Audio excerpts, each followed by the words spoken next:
ಎಲ್ಲರಿಗೂ ಬೆಳಗಿನ ಶುಭೋದಯ. 10ನೇ ಅಂತಾರಾಷ್ಟ್ರೀಯ ಯೋಗ ದಿನಾಚರಣೆಯ ಶುಭ ಸಂದರ್ಭದಲ್ಲಿ ನಿಮ್ಮೆಲ್ಲರಿಗೂ ನನ್ನ ಶುಭಾಶಯಗಳನ್ನು ಸಲ್ಲಿಸುತ್ತಾ, ಎಲ್ಲರಿಗೂ ಗೊತ್ತಿರೋ ಹಾಗೆ ಕಳೆದ 10 ವರ್ಷದಲ್ಲಿ ನಾವು ಜೂನ್ 21ನೇ ತಾರೀಕು ನಮ್ಮ ಯೋಗ ಏನು ಪಾರಂಪರೆ ಇದೆ, ಆ ಪದ್ಧತಿಯ ಸಂಸ್ಕೃತಿ ಭಾರತದ ಒಂದು ಪ್ರಾಚೀನ ಪಾರಂಪರೆಯಲ್ಲಿ ಬಹಳ ಒಂದು ಮಹತ್ವವಾದ ಒಂದು ರೀತಿಯ ಫಿಲಾಸಫಿ, ಒಂದು ರೀತಿಯ ಎಕ್ಸರ್ಸೈಸ್ ಅಂತಾನು ಕೂಡ ಹೇಳ್ಬೋದು. ಅದಕ್ಕೆ ಮೀಸಲಿಟ್ಟಿರುವಂಥದ್ದು ಒಂದು ದಿನ, ಅದ್ರ ಬಗ್ಗೆ ಜಾಗೃತಿ ಮೂಡಿಸೋದು ಮತ್ತೆ ಅದನ್ನ ಆಚರಿಸುವಂಥದ್ದು ಈ ದಿನದ ಉದ್ದೇಶ. ಈ ನಿಟ್ಟಿನಲ್ಲಿ ನಾವು ಮೈಸೂರು ಪ್ರತಿ ವರ್ಷನೂ ಕೂಡ ಬಹಳ ದೊಡ್ಡ ಮಟ್ಟದಲ್ಲಿ ಆಚರಣೆ ಮಾಡ್ತೀವಿ.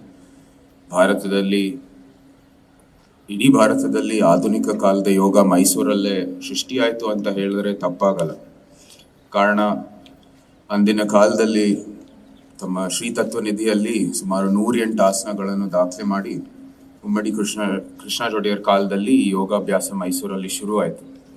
ನಂತರ ಅವರು ನಾಲ್ವಡಿ ಅವ್ರ ಕಾಲದಲ್ಲಿ ಅವರು BHUವಿನ ಒಂದು ಕುಲಪತಿ ಆಗಿರೋ ಸಂದರ್ಭದಲ್ಲಿ ಅವರು ಒಬ್ಬರ ಯೋಗ ತಜ್ಞರಿಗೆ ಭೇಟಿ ಆಗ್ತಾರೆ.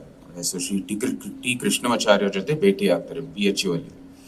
ಶ್ರೀ ಟಿ ಕೃಷ್ಣಮಾಚಾರ್ಯರು ಆಗ್ಲೇ ಹಿಮಾಲಯದಲ್ಲಿ ಸುಮಾರು ವರ್ಷ ಅಲ್ಲಿ ತಮ್ಮ ಯೋಗಾಭ್ಯಾಸವನ್ನು ಮುಂದುವರಿದು ಎಷ್ಟೋ ಯೋಗ ಆಸನಗಳನ್ನು ಕಲಿತು, ಅದಕ್ಕೆ ಹಿಂದೆನೂ ಕೂಡ ಮಡ್ರಾಸ್ದಲ್ಲಿ ಉಮ್ಮಡಿ ಕೃಷ್ಣ ಜೊಡೆಯರ್ ಅವರ ಶ್ರೀ ತತ್ವನಿಧಿ ಮೂಲಕನೇ ಆ 108 ಆಸನನು ಕೂಡ ಕಲಿತು ಅವರು ಇಲ್ಲಿ BHU ಅಲ್ಲಿ ಶ್ರೀ ನಾಲ್ವಡಿ ಕೃಷ್ಣ ಜೊಡೆಯರ್ ಅವರು ಭೇಟಿಯಾಗಿರೋ ಸಂದರ್ಭದಲ್ಲಿ ಮಹಾರಾಜರು ಬಹಳ ಇವರ ಯೋಗಾಭ್ಯಾಸ ನೋಡಿ ಬಹಳ ಇಷ್ಟಪಟ್ರು. ಅದೇ ಕಾರಣಕ್ಕಾಗಿ ಅವರು ಇಲ್ಲಿ ನಮ್ಮ ಮಹಾರಾಜ ಸಂಸ್ಕೃತ ಪಾಠಶಾಲೆದಲ್ಲೂ ಕೂಡ ನೀವು ಈ ಯೋಗಾಭ್ಯಾಸವನ್ನು ಇಲ್ಲೂ ಶುರು ಮಾಡಬೇಕು ಅಂತ ಅವ್ರಿಗೆ ವಿನಂತಿ ಮಾಡ್ತಾರೆ. ಅವ್ರು BHU ಬಿಟ್ಟು ಇಲ್ಲಿ ಮೈಸೂರು ಬಂದು ಮಹಾರಾಜ ಸಂಸ್ಕೃತ ಪಾಠಶಾಲೆಯಲ್ಲಿ ತಮ್ಮ ಯೋಗಾಭ್ಯಾಸವನ್ನು ಶುರು ಮಾಡ್ತಾರೆ.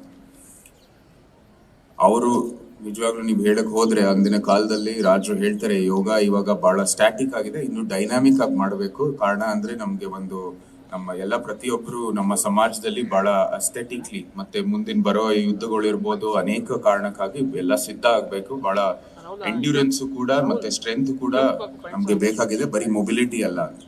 ಸೊ ಅದಕ್ಕಾಗಿ ಅವರು ಈ ಹೊಸ ಯೋಗ ಅಂದ್ರೆ ವಿನ್ಯಾಸ ಮತ್ತೆ ಸೂರ್ಯ ನಮಸ್ಕಾರ ಮೈಸೂರಲ್ಲೇ ಸೃಷ್ಟಿಯಾಗಿದ್ದು ಶ್ರೀ ಟಿ ಕೃಷ್ಣಮಾಚಾರ್ಯರ ಒಂದು ಇನ್ವೆನ್ಷನ್ ಅಂತ ಹೇಳ್ಬೋದು. ಸೊ ಆ ಒಂದು ಪಾರಂಪರೆ ಇವತ್ತು ನಾವೆಲ್ಲರೂ ಆಚರಿಸ್ತಾ ಇದೀವಿ.